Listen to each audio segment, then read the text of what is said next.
నీళ్లు రావాలంటే లంచం, ఇల్లు కట్టాలంటే లంచం, కరెంట్ ఇయ్యాలంటే లంచం, రేషన్ కార్డుకు లంచం, రైతుల లోనుకు లంచం, దవాఖాన్ల బెడ్డుకు లంచం, మనిషి పుట్టిన దగ్గర నుంచి చచ్చేదాకా లంచం లంచం లంచం.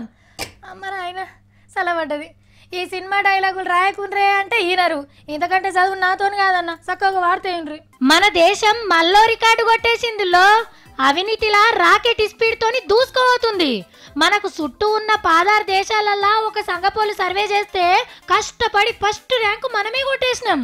100కి 69 మంది లంచాలు ఇచ్చే పనులు చేపించుకుంటున్నామట. లంచాలు మింగుట్ల 4వ సింహాలు అందరికంటే ముందున్నాయి. దవాఖాన్ల సూది గుచ్చాలన్నా లంచం, బడికి పర్మిషన్ కావాలంటే లంచం, పట్టా పాస్ పుస్తకాలు కావాలంటే లంచం, ఊరికి రోడ్ పోయాలంటే లంచం, బర్త్డే సర్టిఫికేట్కి లంచం, ఆఖరికి సచ్చిందని కాగితం రాసిస్తేందుకు కూడా లంచమే. లంచం లంచం లంచం. బండికి పెట్రోల్ ఎట్లనో పనికి లంచం అట్లా అయిపోయింది.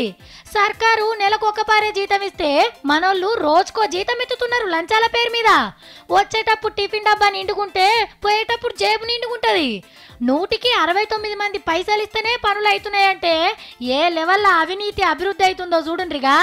లంచాలు ఇయ్యనిగా 31 మంది లీడర్లు, ఆఫీసర్లు, పోలీసోళ్ళు, పతారగల్లోళ్ళై ఉంటారు. మనకంటే పాకిస్తాన్ల నయం. 100కి 40 మంది తన్నే లంచాలు తీసుకుంటున్నట. మన ఆఫీసర్లు నవ్వుకుంటుండొచ్చురు, అయ్యో లంచాలు తీసుకోకుండానే పని చేస్తుండ్రని. ఈ లంచాల దంది ఇట్లనే నడిచిన అంటే 16 దేశాలలో లేంది ప్రపంచంలోనే అవినీతిలా నంబర్ 1 ర్యాంకు కొట్టేస్తాం గ్యారంటీగా.